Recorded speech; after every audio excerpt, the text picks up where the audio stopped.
হবে। এই যে এখানে একজন কমেন্ট করেছে, দাদা আমার মোবাইল ভেরিফিকেশন হয়নি, টাকা পাবো না? না, যদি তোমার ভেরিফিকেশন না হয় তবে কিন্তু তুমি কোনোদিনই টাকা পাবে না। তাই আগে ভেরিফিকেশনটা করে নাও। আর কি কি করতে হবে সেটা আমি বলছি, তোমরা ভিডিওতে দেখতে পাবে। এখানে আমি একটা লিস্ট তৈরি করেছি যে কি কি তোমরা করবে। এই জিনিসগুলো যদি তোমরা ফলো করো তবে তোমরা কিন্তু 101% টাকা পেয়ে যাবে। হ্যালো বন্ধুরা, welcome back to our channel. তো আজকে হচ্ছে 14 জানুয়ারি, হ্যাঁ 2026 সালের 14 জানুয়ারি, কিন্তু এখনও পর্যন্ত যারা ট্যাবের টাকা পাওনি, ট্যাবের টাকা দেওয়া কিন্তু 8ই জানুয়ারি থেকে শুরু হয়ে গেছে। এবং 8ই জানুয়ারি 9ই জানুয়ারি কিন্তু 99% ছেলেপিলে কিন্তু মানে ছাত্রছাত্রীরা কিন্তু টাকা পেয়ে গেছে। কিন্তু এখনও পর্যন্ত অনেক ছাত্রছাত্রী আছে যারা পায়নি। একদিকে ছাত্রছাত্রীদের মুখে খুব হাসি, এবং আর একদিকে এক এক প্রকার ছাত্রছাত্রী যারা আছে এক শ্রেণীর, তারা কিন্তু মন মরা হয়ে বসে আছে, কারণ তাদের এখনও ট্যাবের টাকা কিন্তু ঢুকেনি। তো এরকম কেস যদি তোমারও থেকে থাকে, ট্যাবের টাকা তুমিও যদি না পেয়ে থাকো, তাহলে না পেলে তুমি কি করবে সেটা আজকে ভিডিওতে জেনে নাও। আর এই ট্যাবের টাকা দেওয়ার শেষ তারিখ কবে সেটা আমি তোমাদেরকে বলতে চলেছি। এই ভিডিওটি দেখলে পারে তোমরা ট্যাবের টাকা অবশ্যই পাবে, আর 100% গ্যারেন্টি পাবে। কারণ ট্যাবের টাকা, ভাই তোমাদেরকে বলে দিই আমি, ট্যাবের টাকা কিন্তু সবারই জন্য বরাদ্দ করা হয়েছে। 100% সকল স্টুডেন্টে কিন্তু টাকা পাবে, তোমরা টাকা পেতে বাধ্য।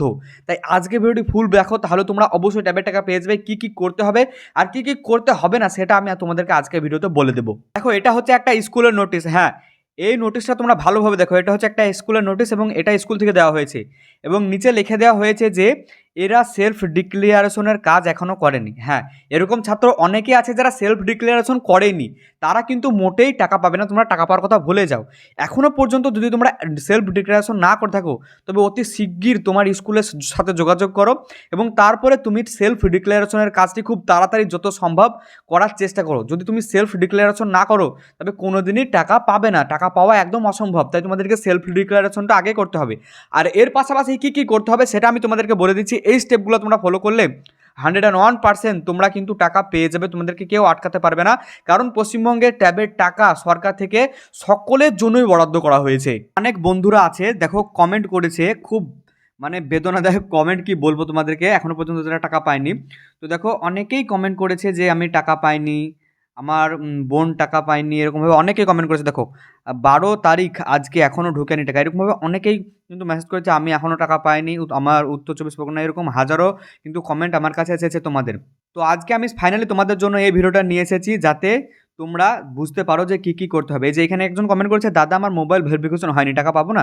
না, যদি তোমার ভেরিফিকেশন না হয় তবে কিন্তু তুমি কোনোদিনই টাকা পাবে না। তাই আগে ভেরিফিকেশনটা করে নাও। আর কী কী করতে হবে সেটা আমি বলছি, তোমরা ভিডিওতে দেখতে পাবে।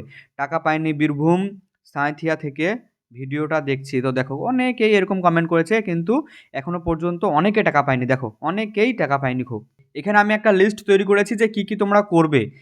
এই জিনিসগুলো যদি তোমরা ফলো করো তবে তোমরা কিন্তু 101% টাকা পেয়ে যাবে। দেখো, এখানে কি করবে, প্রথমত ব্যাঙ্ক অ্যাকাউন্ট চেক করো। যদি ধরো তোমার ফোনের সঙ্গে যে মোবাইল নাম্বারটা লিঙ্ক হয়েছে সেই মোবাইল নাম্বারে রিচার্জ নেই বা মেসেজের কোনো রকম প্রবলেম আছে, তখন কিন্তু তোমরা বাড়িতে বসে থাকবে না, তোমরা ব্যাঙ্কে যাবে এবং তোমাদের ব্যাঙ্কের বইটি আপডেট করে দেখবে যে তোমাদের ব্যাঙ্কের অ্যাকাউন্টে টাকাটি ঢুকেছে কিনা, মেসেজ এসেছে কিনা। নাম্বার 1, ব্যাঙ্কে যাবে এবং ব্যাঙ্কে গিয়ে দেখবে তোমাদের মেসেজটা এসেছে কিনা। এবং যদি মেসেজ যদি না আসে তখন কি করবে, মেসেজ না আসলে দেখবে তোমার ব্যাঙ্কের অ্যাকাউন্টটা সঙ্গে, ব্যাঙ্কের অ্যাকাউন্টের সঙ্গে যে মোবাইল নাম্বার লিঙ্ক করেছিলে সেই মোবাইল নাম্বারটা দিয়েছিলে স্কুলে দেওয়া আছে, সেটা কি মানে লিঙ্ক আছে এরকম। বা যদি কেওয়াইসি না করা থাকে, যদি অ্যাকাউন্ট তোমরা অনেক দিন ধরে ব্যবহার না করো, তবে অ্যাকাউন্ট কিন্তু ফ্রিজ হয়ে যায়। তো এইগুলো তোমরা ব্যাঙ্কের সঙ্গে যোগাযোগ করে কিন্তু এগুলো তোমরা ঠিক করে নিতে পারো। যদি তোমাদের ব্যাঙ্কের অ্যাকাউন্টে গন্ডগোল থাকে তবে তোমরা কিন্তু টাকা পাবে না। নাম্বার 2, যেটা করতে হবে, স্কুলের সাথে যোগাযোগ করতে হবে। হ্যাঁ, স্কুলের সাথে তোমাদেরকে যোগাযোগ করতে হবে। যদি এই ব্যাঙ্কের অ্যাকাউন্ট চেক করার পরে যদি তোমাদের সব কিছু ঠিক থাকে, ব্যাঙ্কের অ্যাকাউন্ট যদি ওকে থাকে, ব্যাঙ্কের অ্যাকাউন্ট চালু থাকে, তবে নেক্সট তোমাদেরকে যেটা করতে হবে সেটা হলো স্কুলের সঙ্গে যোগাযোগ করতে হবে। হ্যাঁ, স্কুলের সঙ্গে যোগাযোগ করে তোমাদেরকে কী বলতে হবে, যে আমার সব কিছু ঠিক আছে, কিন্তু এই স্কুলে গিয়ে স্যারদেরকে বলবে যে দেখেন আমার কোনো কিছু ভুল আছে কিনা। কারণ স্কুল থেকে যে তথ্যগুলো পাঠানো হয় সেখানে হয়তো আইএফএসসি কোড ভুল থাকতে পারে, অথবা ব্যাঙ্কের অ্যাকাউন্ট ভুল থাকতে পারে। কোনো কিছু ভুল থাকলে কিন্তু তোমার অ্যাকাউন্টে টাকা ঢুকবে না। তো স্কুলে তোমরা ভালোভাবে যোগাযোগ করবে। স্কুলে গিয়ে যোগাযোগ করলেই তোমরা জানতে পারবে যে তোমাদের অ্যাকাউন্টটা মানে তোমাদের স্ট্যাটাসটা কোথায় আছে, পেন্ডিং আছে নাকি কীরকমভাবে আছে তোমাদের স্ট্যাটাস, এগুলো বুঝতে পারবে। আর তৃতীয়ত, যদি এই দুইটি স্টেপ তোমাদের হয়ে যায়, যদি এই দুইটি ঠিক থাকে, তবে তৃতীয়ত যেটা করবে সেটা হলো সব ঠিক থাকলে তোমরা অপেক্ষা করবে। জাস্ট অপেক্ষা করা ছাড়া কোনো উপায় নেই, এখানে তোমাদেরকে অপেক্ষা করতে হবে। আর একটা কথায় মাথায় রাখবে, সবাই টাকা পাবে, টাকা সবার জন্য বরাদ্দ করা হয়েছে। তাই তোমরা এটা নিয়ে কেউ টেনশন করবে না, কেউ কোনো রকম বিভ্রান্তিতে জড়াবে না, টাকা তোমরা অবশ্যই পাবে। তো চলো গাইস, কেমন লাগলো ভিডিওটি অবশ্যই কমেন্ট করে জানাবে। আর আমাদের ভিডিও যদি ভালো লাগে তবে এই চ্যানেলটিকে তোমরা অবশ্যই সাবস্ক্রাইব করবে, কারণ এইরকম ভিডিও আমাদের চ্যানেলে প্রতিনিয়ত তোমরা দেখতে পাবে, ঠিক আছে? তো চলো, ভালো লাগলে লাইক কমেন্ট শেয়ার করো, তোমার সেই বন্ধুদেরকে শেয়ার করো এই ভিডিওটি যে বন্ধুর এখনো পর্যন্ত টাকা ঢোকেনি।